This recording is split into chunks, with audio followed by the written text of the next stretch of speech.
मित्रों, दुनिया में तेल और ऊर्जा इमरजेंसी का सायरन बज रहा है। इस संकट के बीच मुनाफाखोर छोटे निवेशकों को फंसाकर मुनाफा कमा रहे हैं। दुनिया एक संकट की तरफ बढ़ रही है जिसका असर लंबे समय तक दिखाई देगा, लेकिन इसका दायरा और ना बढ़े, मिडिल ईस्ट की जंग रुक जाए, इसके लिए वार्ता की कोशिश भी शुरू हुई है। अब हम अमेरिका और ईरान के बीच होने वाली इस वार्ता की शर्तों का विश्लेषण करेंगे, जिनको ईरान तय कर रहा है। 26 दिन के युद्ध के बाद भी ईरान झुकने को तैयार नहीं है। अब अमेरिका को भी समझ में आ गया है, युद्ध करके ईरान को झुकाना इतना आसान नहीं है। इसीलिए अमेरिका के राष्ट्रपति ट्रंप ईरान से वार्ता के लिए तैयार है। आज आपको जानना चाहिए, अमेरिका ने ईरान के सामने शांति वार्ता की कौन सी 15 शर्तें रखी हैं। ईरान किन शर्तों को मान सकता है और किन शर्तों पर वो बिल्कुल समझौता नहीं करेगा। आज आपको यह भी जानना चाहिए, जिस वक्त वार्ता के जरिए युद्ध खत्म करने की कोशिश हो रही है, अचानक इजराइल ने ईरान के परमाणु प्लांट पर हमला क्यों किया और ईरान ने कुवैत के एयरपोर्ट को क्यों निशाना बनाया। सबसे पहले आपको ईरान के सामने रखी गई अमेरिका की शर्तों और इन्हें मानने के बदले ईरान को मिलने वाली रियायतों के बारे में जानना चाहिए। अमेरिका ने ईरान से कहा है कि वो अपनी 3 परमाणु साइट्स नतांज, इस्फहान और फोर्डो को पूरी तरीके से नष्ट कर दे। ईरान की जमीन पर कोई यूरेनियम संवर्धन ना हो और ईरान के पास जो संवर्धित यूरेनियम स्टॉक है उसे अंतर्राष्ट्रीय परमाणु एजेंसी यानी IAEA को सौंप दिया जाए। इसके अलावा ईरान को हमेशा के लिए परमाणु हथियार नहीं बनाने का वादा भी करना पड़ेगा और इसके बदले अमेरिका ईरान के बुशहर में सिविल न्यूक्लियर प्लांट में सहयोग करेगा, जिससे बिजली बनाई जा सकेगी। अमेरिका की शर्त है, ईरान बैलिस्टिक मिसाइल्स की रेंज और संख्या पर सख्त सीमा लगाएगा। मिसाइल कार्यक्रम केवल आत्मरक्षा के लिए हो। अमेरिका की तरफ से ईरान को शर्तें मानने पर सभी आर्थिक प्रतिबंध हटाने का ऑफर भी दिया गया है, यानी ऐसा करने पर ईरान की आर्थिक सुरक्षा तय हो जाएगी। अमेरिका ने ईरान से कहा है वो हिजबुल्लाह, हमास, हूती जैसे प्रॉक्सी को हथियार और पैसे देना पूरी तरह बंद करे। इसके बदले ईरान पर पुराने UN प्रतिबंध को दोबारा लगाने वाले स्नैपबैक खतरे को खत्म किया जाएगा। मित्रों, स्नैपबैक एक ऐसी मैकेनिज्म है जिसके मुताबिक अगर ईरान समझौते का उल्लंघन करता है तो पहले हटाए गए UN प्रतिबंध बिना लंबी प्रक्रिया के तुरंत वापस लग जाएंगे। अब अमेरिका ऑफर दे रहा है, ईरान पर दोबारा प्रतिबंधों का खतरा खत्म हो जाएगा। अमेरिका की एक प्रमुख शर्त है, स्ट्रेट ऑफ हॉर्मूज के रास्ते को ईरान दुनिया के जहाजों के लिए पूरी तरह खुला रखे, जिससे तेल निर्यात बिना रुकावट होता रहे। अगर ईरान इन शर्तों पर राजी होगा तो अमेरिका ईरान के बीच 1 महीने के सीजफायर का ऐलान किया जाएगा, जिससे दोनों पक्ष आगे बातचीत कर पाएंगे। मित्रों, अमेरिका की ज्यादातर शर्तें पुरानी हैं, लेकिन ईरान के लिए इस बार कुछ नए ऑफर शामिल किए गए। आज आपको यह भी जानना चाहिए, ईरान किन शर्तों को मान सकता है और किन शर्तों पर समझौते की उम्मीद ना के बराबर है। मित्रों, ईरान परमाणु हथियार नहीं बनाने की शर्त मानने के लिए पहले से तैयार था, लेकिन अपने परमाणु केंद्रों नतांज, इस्फहान और फोर्डो को नष्ट करने के लिए तैयार नहीं होगा, क्योंकि यह उसके लिए आत्मसमर्पण जैसा है। ईरान सिविल न्यूक्लियर सहयोग पर भी राजी हो सकता है, लेकिन ईरान संवर्धित यूरेनियम अंतर्राष्ट्रीय परमाणु ऊर्जा एजेंसी को सौंपने की शर्त नहीं मानेगा, क्योंकि इससे उसकी सौदेबाजी की ताकत खत्म हो जाएगी। ईरान परमाणु केंद्रों की अंतर्राष्ट्रीय निगरानी के लिए भी तैयार हो सकता है, लेकिन अपनी मौजूदा परमाणु क्षमताओं के विकास को रोकने की शर्त को नहीं मानेगा, क्योंकि इससे उसका वैज्ञानिक और रणनीतिक अधिकार प्रभावित होता है। ईरान को सुरक्षा की गारंटी मिले तो वो प्रॉक्सी संगठनों की मदद बंद कर सकता है, लेकिन ईरान अपने मिसाइल कार्यक्रम को सीमित करने के लिए तैयार नहीं होगा, क्योंकि आज अमेरिका ईरान के सामने वार्ता की टेबल पर बैठने को तैयार है। तो इसकी बड़ी वजह ईरान की मिसाइल पावर है। मित्रों, ईरान अमेरिका के सामने सरेंडर करने को तैयार नहीं है, इसीलिए वो वार्ता की इन शर्तों को तय करने की स्थिति में भी है। आज आपको अमेरिकी मीडिया की उस रिपोर्ट के बारे में विचारना चाहिए, जिसके मुताबिक ईरान ने अमेरिका को बता दिया कि वो किस वार्ताकार से बात करेगा और किस वार्ताकार से बातचीत करने में उसे कोई दिलचस्पी नहीं है। सोचिए, इतना हमला झेलने के बाद, चारों तरफ से घिरने के बाद, ईरान अभी भी अपनी शर्तों के साथ ट्रंप को कह रहा है कि वो उनके किस वार्ताकार के साथ बात करेगा और किसके साथ नहीं करेगा। इसे आप अमेरिका के वार्ताकारों पर ईरान का वीटो भी कह सकते हैं। इस युद्ध से पहले भी दोनों देशों के बीच समझौते के लिए कई राउंड वार्ता हुई थी। अमेरिका की तरफ से ट्रंप के दामाद जेरेड कुशनर और विशेष दूत स्टीव विटकॉफ प्रमुख वार्ताकार थे, लेकिन अमेरिकी मीडिया के मुताबिक ईरान ने विटकॉफ और कुशनर से वार्ता करने से इनकार कर दिया है। अब ईरान उपराष्ट्रपति जेडी वेंस को वार्ता के लिए उपयुक्त मान रहा है। आज आपको इसकी वजह भी जाननी चाहिए। मित्रों, अमेरिकी मीडिया के मुताबिक ईरान को लगता है अब तक अमेरिका के साथ वार्ता नाकाम होने की सबसे बड़ी वजह जेरेड कुशनर और स्टीव विटकॉफ है, क्योंकि वो वार्ता में इजराइल का एजेंडा चलाते हैं। ईरान के नेता विटकॉफ और कुशनर को धोखेबाज भी कह चुके हैं, क्योंकि उनसे चल रही वार्ता के दौरान अमेरिका ने ईरान पर हमला बोल दिया था।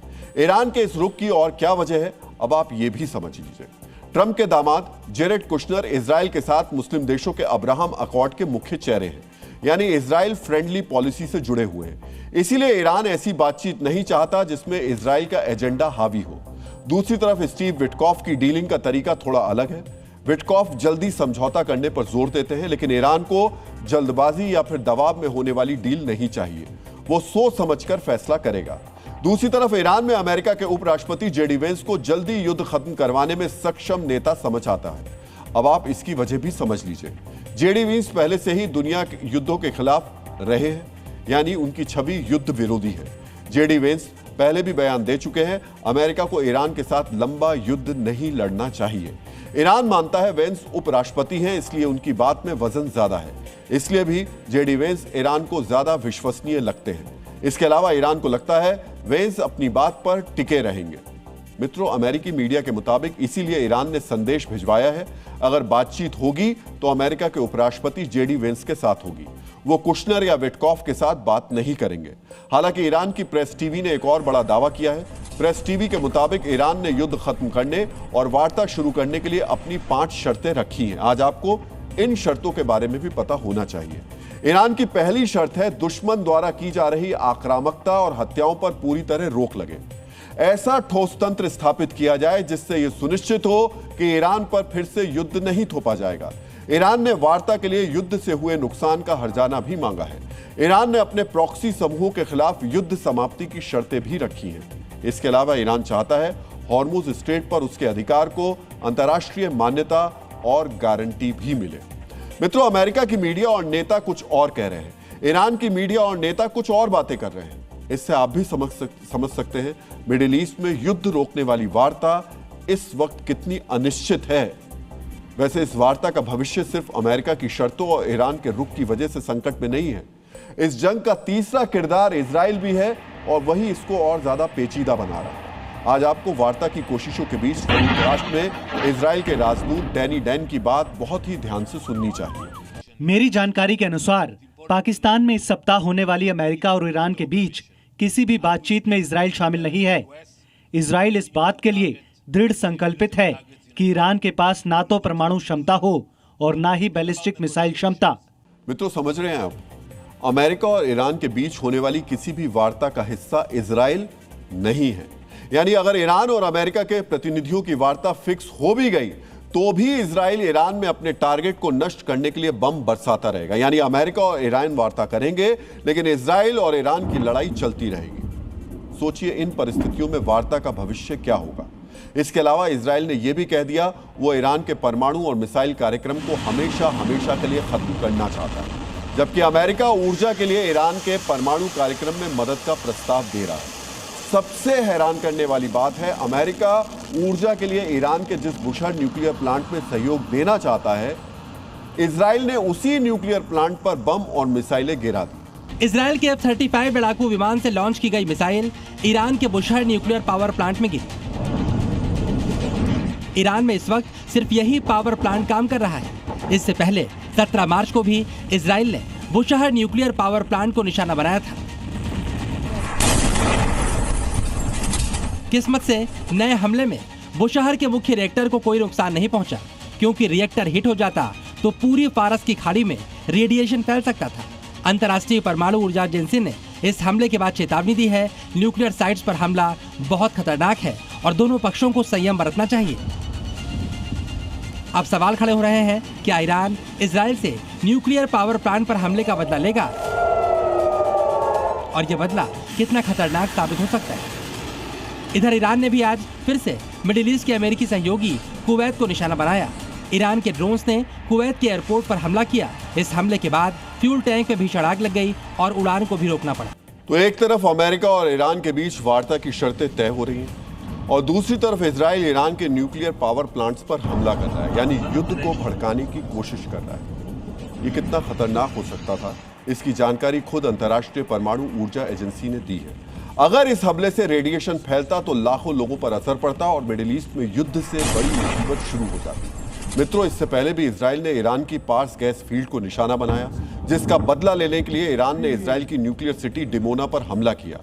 उस वक्त इजराइल के एयर डिफेंस ने न्यूक्लियर प्लांट की तरफ आ रही मिसाइल को रोक लिया था, लेकिन डिमोना सिटी में 160 से ज्यादा लोग घायल हुए थे। अब इजराइल ने फिर से ईरान के न्यूक्लियर पावर प्लांट पर हमला किया है। अगर ईरान ने इसके जवाब में इजराइल के न्यूक्लियर प्लांट को निशाना बनाया तो भी बड़ी मुसीबत खड़ी हो सकती है। लेकिन इजराइल इस न्यूक्लियर इमरजेंसी को लेकर गंभीर नहीं दिख रहा और क्षेत्र में शांति से ज्यादा उसकी दिलचस्पी अपने लक्ष्यों को हासिल करने में दिखाई दे रही है।